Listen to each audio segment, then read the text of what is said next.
You're listening to the DolphinsTalk.com podcast network.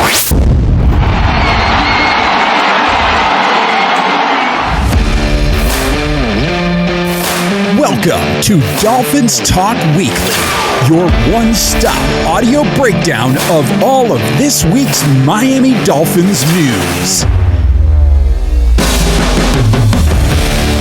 Now, here is your host, Kevin Durr. This episode of Dolphins Talk Weekly is brought to you by Caneswear. Caneswear is the place to go for officially licensed apparel for the Miami Dolphins, Miami Heat, the Hurricanes, Florida Panthers, and all the professional and college teams in South Florida. Looking for the latest jersey, a birthday gift, or the newest hat to hit the market of your favorite South Florida team? Check out Caneswear for their overwhelming selection of sports apparel. Located at 2655 South University Drive in Davie, Florida, Caneswear has it all. Not in South Florida? No worries. Visit Caneswear.com to shop their inventory from the comfort of your home, and they'll ship to you. International fans, too. Caneswear.com is a spot that Miami fans shop. That's Caneswear.com, Caneswear.com. And welcome into another episode of Dolphins Talk Weekly. I'm your host, Kevin Dern. You can follow me on Twitter at KevinMD4. You can follow the show on DolphinsTalk.com, Spotify, iTunes, wherever else you listen to your podcasts. And be sure to check out all the other authors and shows on DolphinsTalk.com as well. A lot of great content, especially in light of this being draft weekend. I must apologize to you guys. Did not get another show recorded prior to the draft. Had a death in the family and had to travel for the funeral and had some other work travel and just couldn't make it happen. So I do regret not being able to record kind of a final preview and run through a final mock draft scenario. Ideally, I would have wanted it to include drafting Kenneth Grant first and then going from there, because the episodes before that, we had taken Malachi Starks and then gotten a D-tackle later, which I think, as the draft showed, wouldn't have been a viable thing. But we'll dive into the draft here momentarily. And this week, I wanted to do something a little bit different. I know the show is called Dolphins Talk Weekly, but we don't always have a weekly podcast. But I want to try and do something more frequently this offseason. So this week, we're going to have a two-parter. In this episode, I'll give my thoughts about, well, first we'll do the whiskey segment. We'll get my thoughts on the draft overall, how it played out, pick by pick, selection by selection for the Dolphins. And then we'll do another episode later in the week once they've finalized their undrafted free agency class. We'll take a look at those guys, some of the guys I think might be capable of making a roster and earning a spot. And then we'll look at sort of the roster construction and what the Dolphins need. Sort of been put out there by Barry Jackson that they've been in contact with former Packers and Bills corner Rasul Douglas, among some other names. So we'll dive into that and see where things look. And because it's a new show, we're into the full off season, the new league year, and all that. New draft class has just been selected. We've actually got a brand new whiskey tonight for the whiskey segment. So I have never tried this one before. Definitely not on the show. I literally just opened the bottle, poured this, and have been letting it rest for a couple minutes. So as you guys know, I love Islay Scotches, and I like Lagavulin and Lafroig. Those are my two favorites. This is a Lafroig one, but it is Lafroig Select. I regret I don't have the bottle handy, but essentially, from what I read up on it, it's supposed to have kind of all the oaky finishes, a little bit of fruitiness to it, I guess, from maybe a sherry cask that they've put in there. So we'll give it a sniff. I mean, you can definitely tell it's a Lafroig whiskey. If you've ever had Lafroig or any variation or any expression of Lafroig, you kind of know the distinct Lafroig smell. Campfire smoke, meaty, peaty, briny. It has that. Maybe like a faint, like almost like a pear aroma in there. I don't know. Well, we'll give it a try and see how it goes.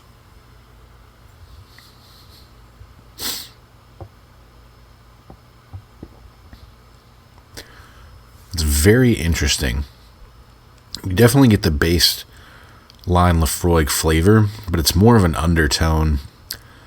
I get more oak, just like a straight like oak barrel flavor out of this. Man, it's interesting. It's very soft on the palate compared to the normal Lafroig. But there's a little bit of like a peppery finish that's kind of lingering. It's a lot smoother. I think of all the Lafroigs I've had, between Lafroig 10, quarter cask, sherry cask, and this would rank 4th out of 4. Still trying to get my hands on a bottle of Lafroig Lore, but that's for another day. So this one, I'd 3.2 out of 5. Like, I'd buy another bottle if it's cheap. This one is actually a gift from my brother-in-law, so thanks, Brad, if you're out there listening. Just another quick little sip as we get into the show. But whiskey segment has gone on. So this one, I mentioned it before. I had another episode kind of sketched out, outlined. Never got a chance to record it just because, life happens, a funeral and work travel, things got busy. Did have the opportunity to go out to San Jose and check out NVIDIA's headquarters. That's one of the coolest buildings I've ever been to. Very cool trip, quick trip, but had some other travel on top of that. It was kind of interesting. My hotel overlooked the 49ers stadium, so that was pretty cool. But anyway, I wanted to do another mock draft run through because I kind of came back to home base, and about 2 weeks prior to the draft, I rewatched Kenneth Grant, and I had first kind of gotten a feel for him actually last summer. I did some work for PFF, and I think the first 2 or 3 assignments we had were all watching Michigan's defense. And I remember texting Travis Wingfield, like, we knew Mason Graham was going to be good. Everyone kind of had a little bit of a feeler out on Will Johnson. And I told him, I was like, keep your eye on number 78, Kenneth Grant. So I feel a little bit of vindication for, kind of suggesting that. And then he moves into the first round. But I wanted to run that simulation and kind of base it, like, what would happen if you got a D tackle first, and then how do you tackle the needs thereafter. And certainly I don't think the simulation I would have gone through would have mirrored much of what the Dolphins did, other than taking Grant at 13. So I'll just give my overall thoughts on the draft. In terms of like the picks and the structure of how it used, and going into the offseason, like in leading up to the draft, it feels a little bit like elements of 2019 and 2020. And let me explain that. So with 2019, the Dolphins were basically tearing everything down. They had a bunch of big money contracts that they got rid of. Ryan Tannehill gone, Cameron Wake, Robert Quinn gone. They ended up moving off of Rashad Jones later. They traded Minkah Fitzpatrick that year. I think that was also the last year, and Ndamukong Suh's like dead cap money was prevalent. So they basically slashed money, which is not necessarily what they're doing now. They're basically deleveraging themselves. They had gotten Teron Armstead to take a pay cut prior to retirement. They've gotten Bradley Chubb to take a pay cut. They broached Jalen Ramsey about taking a pay cut. Now they're likely going to trade him, I would bet, to the Rams as a post-June 1st cap maneuver. Sorry about the background noise. They're basically running a less than 1-to-1 cap or cash to cap ratio this year. So it seems like they're trying to avoid adding big dollars in the future.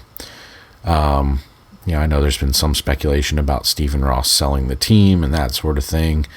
I don't know if I necessarily get the whiff of that yet, but that's something we can talk about down the road. I think what more or less they're trying to do is put themselves in a position to where if this team crumbles, and specifically if Tua gets hurt again or doesn't play well, you're in a position to get rid of some of these high dollar contracts after this year.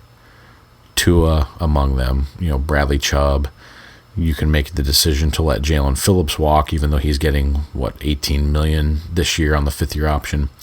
You can basically start from scratch. So that's some of the 2020 vibes. And I guess credit to Chris Grier. He was true to his word. They invested in offensive linemen. And I think if you go back to 2020, that was really kind of the last time in the draft, at least, that they made heavy investments. You spent a first-round pick on Austin Jackson as a tackle. You spent two second-round picks, one on Robert Hunt, who originally drafted as a tackle, then moved to guard. You spent another second-round pick on Raekwon Davis, a nose tackle. You could even argue that Jason Strowbridge, the 5th-round pick that year, was another trench guy. And you spent a 4th-round pick and traded up in the 4th to take Solomon Kinley. Kind of the same vibe this year. I think Miami want to shed that soft label. They drafted a bunch of big guys, nearly 1,000 pounds worth of human being in their first 3 picks. And some striking similarities to 2019's draft. Miami took a defensive tackle, Christian Wilkins, with the 13th overall pick that year. They took Kenneth Grant, a defensive tackle, with the 13th overall pick this year. 13th overall pick has been pretty good for the Dolphins. At least in the Chris Grier era, the very first pick he ever had was pick 13, and it was Laramie Tunsil. You've gotten Christian Wilkins out of it. Now you've gotten Kenneth Grant out of it. So I think that's a sign of good things to come for Kenny G. The second pick that they actually used in 2019, because they had traded their second rounder for Josh Rosen, the second pick they actually used was for Michael Dieter, a guard. The second pick they used in 2025's draft was Jonas Avayanea, a guard. So you kind of get the sense that Miami's sort of redoing this thing, and they're following the same blueprint as before, and you're likely going to see a heavier influence on trench warfare. Now, I know people have come out and they've said, well, trading these picks and moving back and getting a 3rd rounder, Chris Grier's safe. I don't necessarily buy that. Like, if this team goes completely belly up, they're going to have no choice but to tear it down based on what Stephen Ross put out there after the last season. Otherwise, the fan base knows he's completely full of shit. I think there's probably a mandate where they have to have at least a winning record to keep everything status quo, as Stephen Ross said last year. Long way off from even getting into training camp in the first game. I don't really want to dive into that conversation now, because I think this is going to be a pretty meaty episode, and I've got a lot of cool things to kind of go through with this draft class, but those are my overall thoughts. It was basically 2 high picks and then day 3 heavy. And I think, to use a 1-sentence summary, you're getting 2 starters, one of who I think has the potential to be great, a contributor from round 5, and then beyond that is sort of a wild card grab bag. Let's dive into it, and we'll go pick by pick. So at 13th overall, I actually went over to one of my friends' houses. He's a big Bengals fan. There's 4 of us there. Had a good time. Mr. Duncan, salute to you. That was one of the best pulled porks I've ever had in my life. Whatever the spice rub was that he put on that was absolutely phenomenal. Not usually a fan of hot pulled pork, but that was delicious. Anyway, so going through the draft, I kind of put my phone away about pick 11. I hate when people tip picks on Twitter, and I know it's a made-for-TV event, and what's actually happening, they already kind of know, and it gets leaked out. With that being said, I put my phone in my pocket, and I think right before Tyler Booker got selected, I could feel my phone just vibrating and going off, and I was like, oh no, so either they traded, or they took someone that's stupid. Why would I get this many messages? And so I waited waited for the pick, and they took Kenneth Grant. I won't lie, I gave a Tony Sperano fist pump and about spilled my beer, which was actually the garage beer, sort of like the lime flavor that the Kelsey brothers have. That's actually not bad. I'm not a big beer drinker, so that was probably, only the second time I've had a beer in the calendar year of 2025, so it was pretty good. But I was pretty pumped about Kenneth Grant. And just kind of going through these things, like I mentioned, I'd first kind of discovered him when I was watching Michigan's 2023 tape. He was part of like a 4-man defensive tackle rotation. He was easily the third guy behind Chris Jenkins, Mason Graham, and himself. He's not just a nose tackle. Like, I think people are going to look at his weight. They see 331 is what he weighed at the combine. That's actually down from 342, which is what he played at in the Shrine game, as he wasn't a senior. And he's rumored to have played around 345 to 350 at Michigan. But if you go back, I don't think the conditioning or the weight is a concern. He played an average of 45.3 snaps a game at Michigan last year. 550 defensive snaps total, 600 if you count special teams, which I did not. So 45 snaps a game. That's pretty good, especially considering the number of snaps that are in a college game. And people want to talk about, well, he's not the pass rusher that Mason Graham was. He had a half sack less than Mason Graham last year. Kenneth Grant had 3. Mason Graham had 3.5. It was reversed the year before. Kenneth Grant had 3.5. Mason Graham had 3. So they've both had 6.5 sacks the last 2 years. Each of them had 7 tackles for loss in 2024. And he was my top-rated defensive tackle. I made my own draft board this year. He was number 1. Mason Graham was number 2. So for me, this is a home run of a pick. And I wanted to kind of go into why that was. And there's a couple different reasons. I think first and foremost, and I don't think this gets talked about enough, is the scheme that the Dolphins play. Okay? The scheme that they play, especially if you look at Michigan's 2023 defense, which is what Jesse Minter ran when Jim Harbaugh was there. Jesse Minter came from Baltimore. It is the same defense that the Dolphins are running now. So there's a level of familiarity Kenneth Grant's going to have with this scheme. The learning curve is lessened. You can go in and just kind of let him eat. Anthony Weaver, having been a player himself, knows what it's like to have a big, mobile nose tackle with some gap flexibility. He played with Haloti Ngata in Baltimore.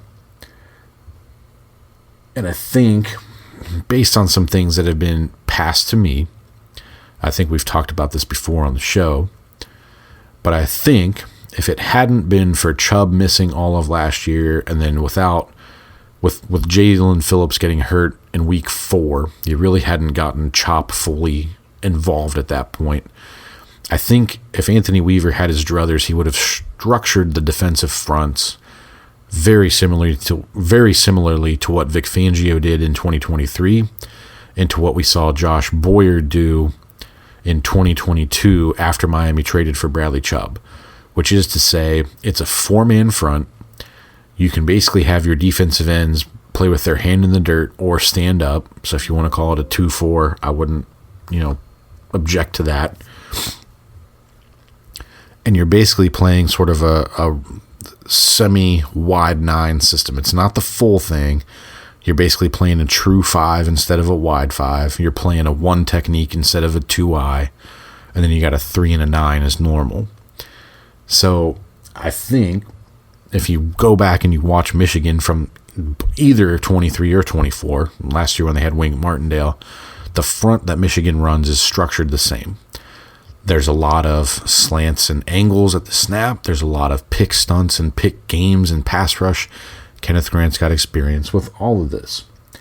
I think you got away from that in Miami last year because of those injuries, and you had to run a lot more like true under and over fronts. When you went with your base personnel, we saw them bring Quentin Bell in as sort of an on the line of scrimmage Sam backer, which, it's really something we haven't seen with the Dolphins since the days of Koomisi. That's kind of interesting. And I think what you get here is with Kenneth Grant, you now have this capability to kind of help maximize other players because you can play lighter boxes because he's such a big dominant force. He's a tree stump when it comes to the run game. He's good against double teams. He's super strong. But he can also be a wrecking ball in the pass game. He's gotten 50 pressures the last 2 seasons combined at Michigan, 27 in 2024. So he can do some things. He's not just a 2-down run plugger. This is a 3-down defensive tackle. And I think you can play him very similarly to how Vic Fangio played Christian Wilkins. You're just getting more beef in the run game, and you're getting, a bigger size player in the pass rush game. I think the main difference you have is Christian Wilkins came out of Clemson a pretty polished player. He had stayed for his senior year to win a national championship. They did. He was already 23 years old. Kenneth Grant just turned 21. He's a relative puppy compared to Christian Wilkins. Now, I do think you're probably going to have to spend a year or two getting him developed under Austin Clark to really kind of unlock every tool that he's got in his bag. But that's why I'm so excited about it. He's got experience playing as a true nose technique in a 0, a 1, a 2-eye, a 2, and a 3 technique. This is an old New England Patriots tactic back when they had Vince Wilfork, but if you play really run-heavy teams, the Patriots used to take Vince Wilfork and play him as a 3 technique just to kind of smash strong side runs. I could very easily see a scenario where Miami does that. You'd still have Benito Jones capable of coming in and playing as a true nose, possibly Jordan Phillips, who we'll talk about later, and you could play Kenneth Grant as a 3. So, Grant's going to be 22 in October. I really like the strength. Go read stories about him in Michigan's weight room. They're insane. One of which is him doing a Turkish getup with a 150-pound dumbbell.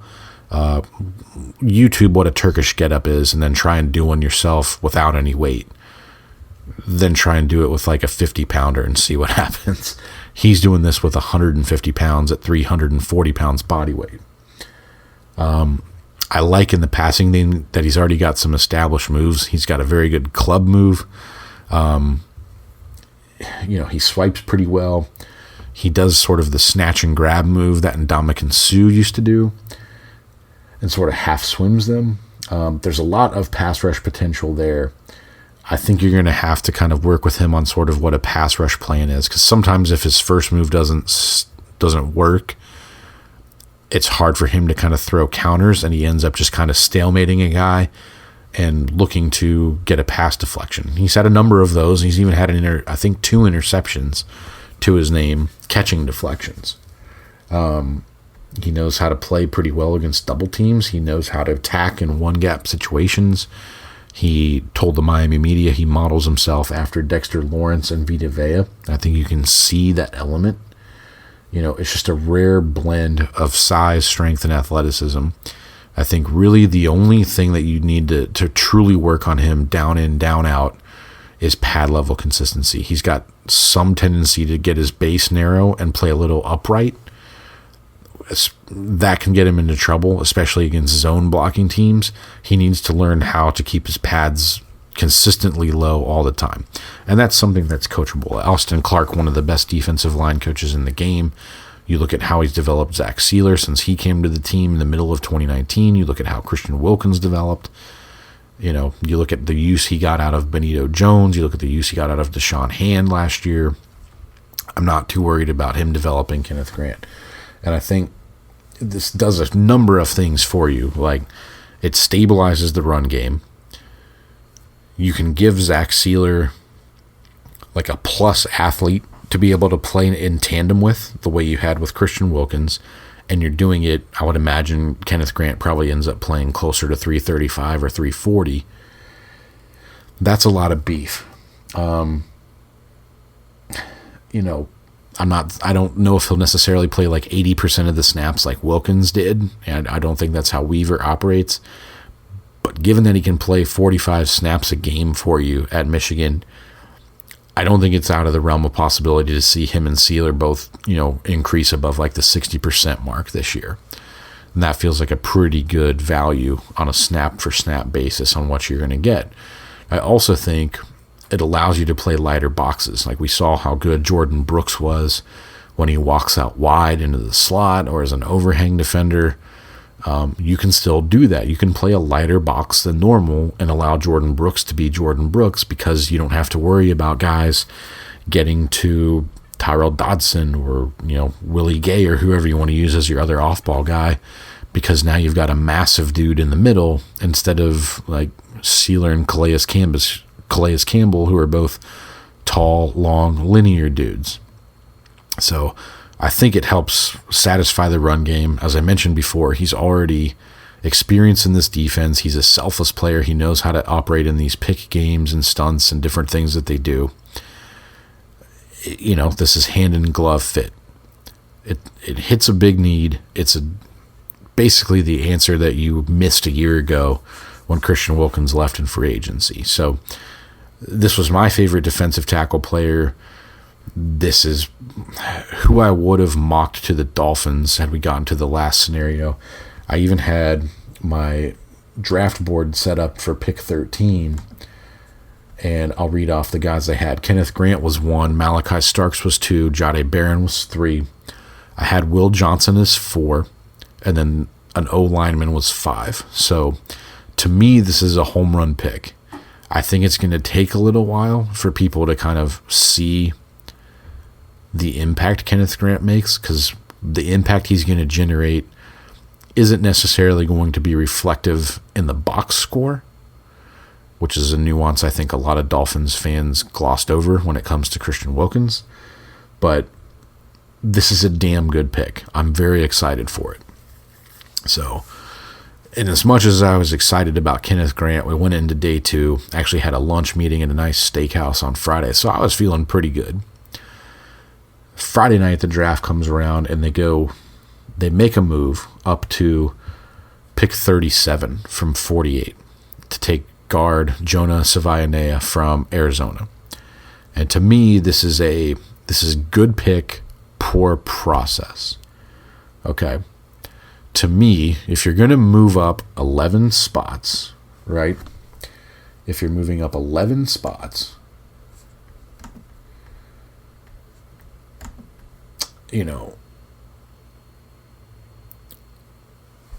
why would you do that? I think to me, they thought an O-lineman run was going to happen, and it never did. There wasn't a single offensive lineman drafted from pick 38 until pick 48, which is what the Dolphins' original natural second-round pick was. So that feels wonky in and of itself. The Texans moved up with the Raiders. The Raiders traded back to Miami's spot, then traded back again. The Texans took Ariante Ursary, a tackle from Minnesota. You didn't even have another guard picked until pick 57 when the Lions took Tate Ratledge. So it feels like to me that Miami thought an O-lineman run was going to happen, and it didn't. So to me, that's poor process. Now, we don't know what intel they had. Maybe someone actually was trying to trade up that was targeting Jonah Savayanea. But the fact that we went all the way to 57 before another guard got picked, that's 20 picks. It makes me think that the Dolphins misread the situation here. And I feel like if you had stayed at 48, you could have had Jonah Savayanea still there, which I think is likely, or you could have taken Tate Ratledge, who, is there that much of a difference between the two? I don't know. I think you could have moved 98 in your comp 4 pick and gotten up into the 70s or the 80s and taken a stab at getting one of the corners, because that run really kind of started at pick 73. The Jets took Azareye'h Thomas at 73. The Cowboys took Savon Revel at 76. The Colts took Justin Wally at 80. Jacob Parrish went 84th to the Buccaneers, and then Noel Williams went 85th to the Chiefs. So I like the player Jonas Savaianea. I like him a lot. But the process around how they got him seems pretty wonky and like they misread a couple situations there. That being said, we go back to my draft board as I pull it up. Jonas Savaianea was my 4th guard overall. Tyler Booker went a pick before Kenneth Grant in round 1. Gray Zabel went to Seattle at 18, and then Donovan Jackson went to the Vikings at pick 24. And shout out to Big John at my office. Donovan Jackson is his cousin. Big John told me like 2 months ago that Donovan Jackson was going to go in the first round. So happy for him and his cousin Donovan. But Jonas Savaianea was my next rated guard. Right after him, I had Tate Ratledge.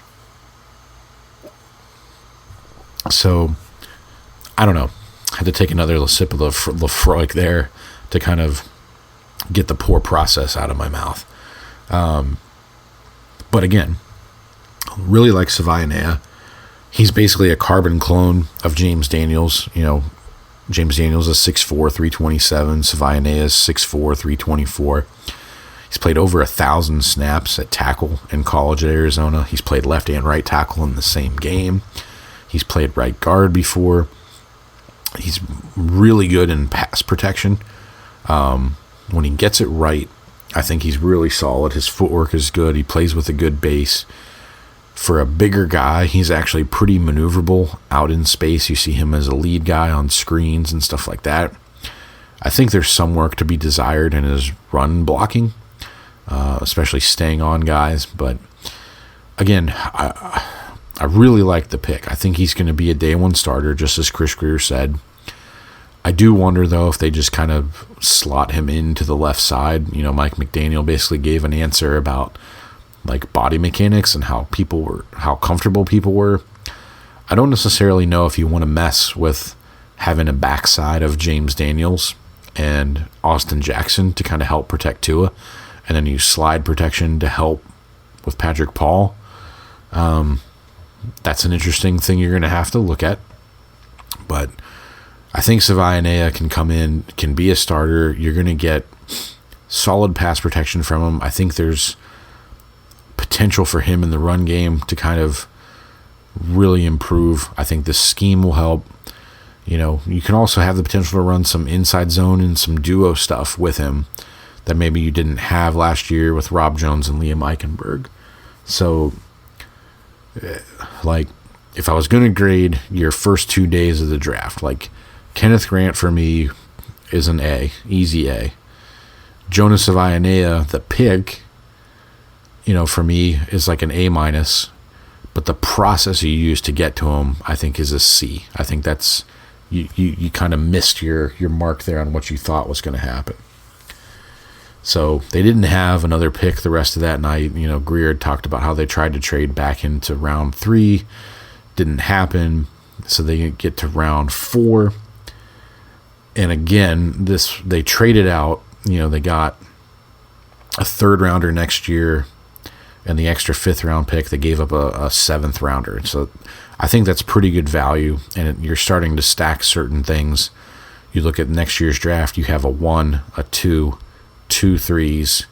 Very likely you could have 3 4th round selections, your natural 1, and then a pair of compensatory picks. So you can kind of paint your own picture for what you see them doing with all that ammunition next year if certain things happen.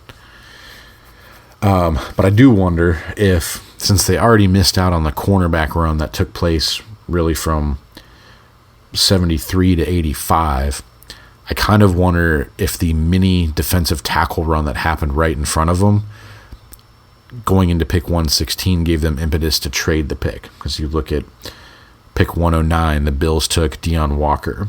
Ty Robinson went 111th to the Eagles. And then C.J. West went 113 to the 49ers. And there was another guy that we knew they liked, Shamar Turner. They had in on a Thursday visit. I think he was pick 62. So that kind of board, and Darius Alexander had also gone. So that kind of second wave of D tackles after, Grant, Graham, Nolan, Harmon all kind of dried up.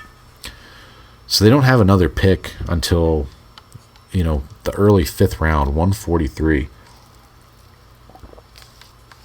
And this one feels like a targeted pick, like Jordan Phillips, another defensive tackle. So you're continuing to get big, strong guys, trench warfare players. Really like this pick. I was talking with Travis Wingfield, my good friend. We went through like a kind of a scenario. We texted back and forth. Like, I think I was actually eating lunch the day of the first round, and he had kind of said, I really want Jahdae Barron, and I think you could get someone like Jordan Phillips or Jamari Caldwell, day 2 or day 3 and be okay. And I said, well, I think Kenneth Grant just kind of sends the message. I think he's got the potential to be a better player than how you're going to use Jahdae Barron. And it was interesting to me that Jordan Phillips was still available. So, like, you look at him in the 5th round, super strong player, was a wrestler in high school, squats 660 pounds. I think he power cleaned like 675, something like that. Strong player, good work ethic. We all heard the phone call where he asked for the playbook when he talked to Mike McDaniel. Kind of a limited player. Maryland only ever kept him at like a 0 or a 1 technique. Now he's big and strong. I would make this analogy like Kenneth Grant is a tree stump in the run game. It's hard to move him. But he's a wrecking ball in the pass game. You can do different things with him. He can win sacks. He can be a pick player, that kind of thing. Jordan Phillips is just a tree stump. There's not a whole lot you've seen him do on the other side of the line of scrimmage. In 2 seasons as a starter at Maryland, he's got a combined 3 tackles for loss and 0 sacks. Kenneth Grant last year alone, 7 tackles for loss, 3 sacks. So this one to me with Jordan Phillips feels a lot like an analog for what you had in Deshaun Hand a year ago, but kind of a different body type. Deshaun Hand was built more like a true 3 technique, 6'3", 300 pounds. Jordan Phillips, 6'2", 312, played closer to 320 at Maryland. And maybe you can do that and just kind of have him as a bigger guy. I could also envision scenarios where, like, if you have him in the rotation, maybe he is that guy that comes in as like a true nose if you want to play Kenneth Grant at like a heavy 3 technique. I could see that. I think what you need to work with Jordan Phillips on is, number 1 is just get off on the ball. He's not, he's much lighter than Kenneth Grant, but Kenneth Grant's still quicker off the ball and generates more knockback. I think you also have to look at Jordan Phillips and try and be able to get him to play laterally across the line of scrimmage on runs that go away from him. Like, you see Kenneth Grant making plays 30 yards downfield. You see him, tracking the ball and getting interceptions off of deflections. You see him tracing back and getting to the runners on screens and cutback lanes. You see him in the backfield throwing other linemen at different players. Like, you don't see much of that with Jordan Phillips. So I think that's what you've got to work on. But to me, those 3 players, they're going to make the draft. You're getting 2 starters with Grant and Savaianea, one of whom, in Kenneth Grant, who I think could be pretty special. And then you're getting a guy who's going to be a contributor in the rotation early on with Jordan Phillips. From that point on, it's a bit of a grab bag. And because it was the 5th round,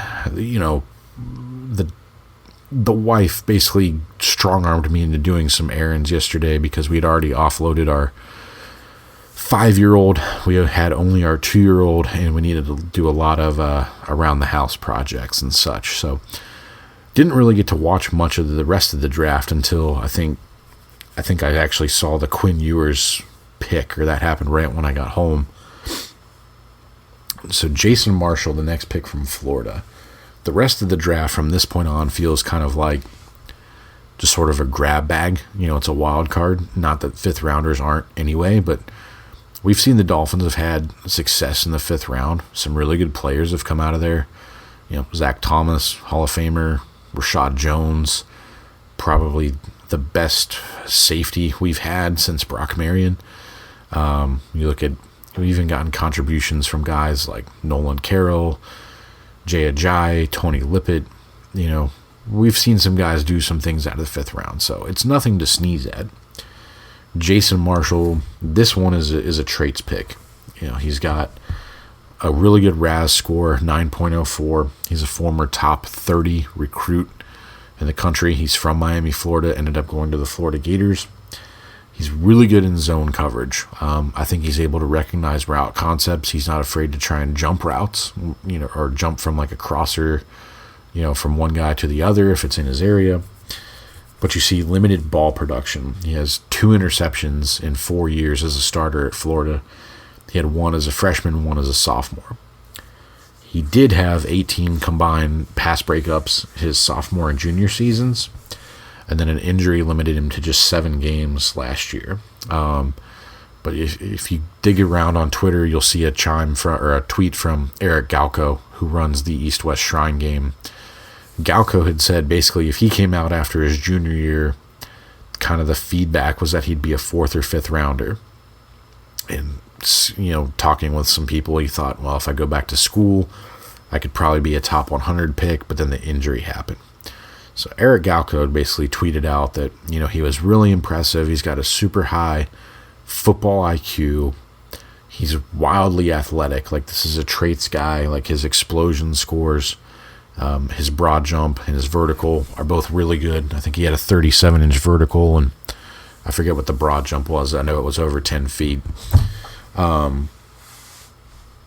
Basically, this is a traits player that you're betting on that could come in. It wouldn't surprise me if he was like the 3rd corner.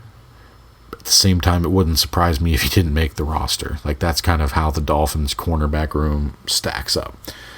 But I think as a 5th round pick, if you're betting on someone who's got this elite athleticism, explosion, the Dolphins play a very zone-heavy system. I think that bodes well for him being able to, knock somebody like an Ethan Bonner off the roster. The next pick was Dante Trader Jr. This pick feels like a scout's pick. It feels like the Patrick McMorris selection from a year before. I'd actually seen him once live when Maryland played Ohio State. He's a smaller player for a safety. He's 5'11", 195. Make no mistake about it, despite his size, he is not a free safety. This is a box safety or an overhang safety. He's a very reliable tackler for his size. He does not miss tackles.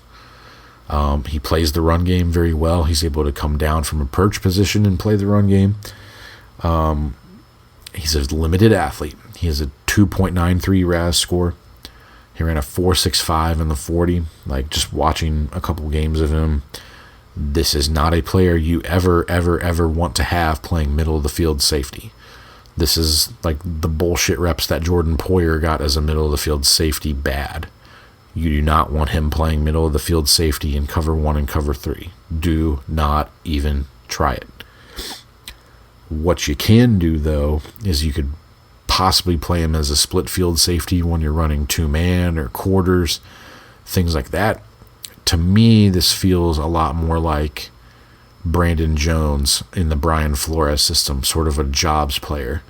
You want to play like a wide nickel rusher and let him blitz? Fine, he can do that. You want to play as an overhang defender, just in run support? You want to play him as a box safety when you know it's a run situation?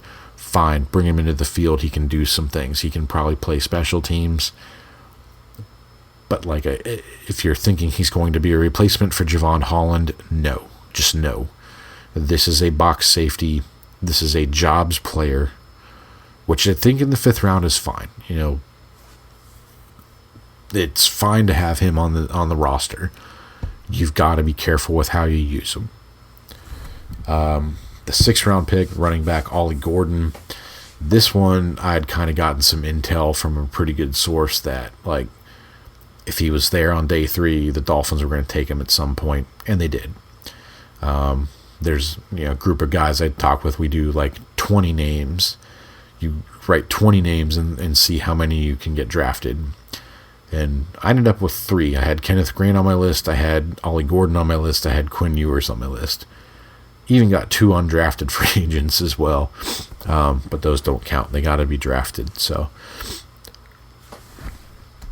Ollie Gordon, I've never really watched him all that much. I didn't watch many of the running backs this year just because we know like Devon Achane and Jalen Wright are going to be the guys. This to me, feels like someone who's going to compete with Alexander Mattison. Like if they stay true to their roster formulations from the past couple years, they're probably going to have 4 on the roster, 4 running backs on the roster, and probably 3 active on game day.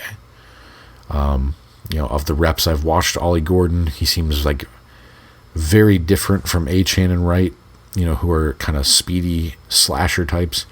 This is a north-south guy, but Ollie Gordon is not built like a north-south running back. When I think of a north-south running back, I think of Ricky Williams in his prime. I think of Steven Jackson. I think of Marshawn Lynch, Derrick Henry. He's not built like that. He's super high cut. He's 6'1" and a little bit taller. He sure as shit doesn't look like he's 225 pounds. He looks more like a receiver than a back. And you look at the massive dip he had in production, I think that's probably a lot because the O-line play was poor. But then you also look at his numbers, yards after contact in 2023 is insane. So, like, what do you kind of attribute that drop to? He's not a super great athlete. He ran like a 4.61 40. This kind of feels like someone that they, like a 49ers-ish move. Day 3, late round pick, add a running back. There's going to be a situation, whether it's this year, next year, or 3 years from now where, he'll probably blow up and have a huge game because of injuries or something like that. With Ollie Gordon, like, wouldn't surprise me if he beat out Alexander Mattison and got the 3rd running back job. Wouldn't surprise me if he didn't make the roster. As I said, I got home in time just to catch the end of Quinn Ewers. I know this podcast is running long, so I hope you guys appreciate the meatiness of this one. Quinn Ewers was the former number 1 overall recruit in the country. Went to Ohio State, couldn't win the starting job as a freshman, so he transferred to Texas for that sweet, sweet NIL money. Texas under Steve Sarkisian runs a pretty similar passing system. A lot of the concepts are similar to the Shanahan tree stuff. I think Ewers seems to understand coverages. I think Louis Riddick kind of summed it up best. His tweet, I agree with it. He said Quinn Ewers is basically, he's a lethargic mover in the pocket. There's not much alacrity to the game. He's slow to move. He's slow to get his release started. He has kind of a wonky release. He has poor arm strength. This guy's got an arm that makes Tua's arm look big. This is a McDaniel special. If you guys watch Inside the NFL, my friend Jordan, a.k.a. Reason, was kind of on this story a couple weeks ago, had said that, last year the Dolphins kind of got infatuated with him. Mike McDaniel specifically. There's a couple pictures of him watching Quinn Ewers while they were at the Texas Pro Day scouting Xavier Worthy. We know from this year, Miami was at the Texas Pro Day again. They took Quinn Ewers out for dinner. I don't remember if he had a 30 visit to Miami or not. I'm looking at my tracker. He did not, that I know of. We know Ollie Gordon did. I believe he was the only draft pick that I was able to track that had a 30 visit. I think Jonas Avayanea said he did as well. But, this one just, it feels like a Skylar Thompson with more pedigree type of pick. This is one of those things that makes me miss NFL Europe. Like, if you could allot a guy to go to NFL Europe and get reps, I would just put Quinn Ewers on a plane now and say, hey, go get reps. I don't necessarily think he's going to beat out Zach Wilson, even though Zach Wilson's got that huge contract. I think Zach Wilson probably beats him out on merit. This is a developmental guy. We'll have to see how they use him. Last but not least, Zeke Biggers from Georgia Tech, another defensive tackle, a big guy, 6'5", 320. Much like Jordan Phillips, this guy is a tree stump. He supposedly lost, I think his freshman weigh-in at Georgia Tech was 363. So he's lost about 40-some pounds to get down here. At 6'5", he's got freaky long arms. He's got 35-inch arms. He's played 47 career games at Georgia Tech. He's got a grand total of 10 tackles for loss and 2 sacks. So much like Jordan Phillips, he's more of a tree stump than anything else. He's not making plays behind the line of scrimmage. I watch him. This is developmental player. He misses way too many tackles for how big he is. I think there's been conditioning issues in the past. I think there's potential there. I think he moves laterally down the line of scrimmage and can play against runs away from him. Probably better than Jordan Phillips at this point, but you're going to have to let Austin Clark get his hands on this guy and try and work him. To me, this feels like the fifth D tackle. I know I've seen a couple people tweet out he's going to beat out Benito Jones. Benito Jones has more gap flexibility. You can play him from a 0 to a 3. He had his best year in his career in this system a year ago. I think you're going to be pretty hard-pressed to crack that top 4 rotation of Grant and Sealer, and then Jones and Phillips. So this guy, Zeke Biggers, this seems like one of the guys where maybe you stash him on the roster as a 5th D tackle in hopes of him not getting poached. It certainly seems like there's enough size, length, physicality to want to see more, but definitely not a finished product by any means. Needs a lot of polishing. And those were the 8 guys that the Dolphins drafted. I don't like doing the grades and all that. Maybe we'll do that on the next show, but I think it's kind of a fool's errand to try and do. Just know that I loved the Kenneth Grant pick. I really like Jonas Savaianea. I don't like the process around that pick and how it went down. I think Jordan Phillips in the 5th is pretty good. I think there's potential with, guys like Marshall and Schrader. And beyond that, it's developmental guys. As I mentioned before, on the next show, we'll go through the undrafted free agent list. Usually they have that finalized by Tuesday. So we'll go through that. We'll go through the roster construction, what the Dolphins still need to address, any other offseason happenings, and we'll go from there. So that's going to do it for me. You guys can follow me on Twitter at KevinMD4. You can follow the show at DolphinsTalk.com or wherever else you listen to your podcasts. Be sure to listen to all the other shows and check out the articles on DolphinsTalk.com.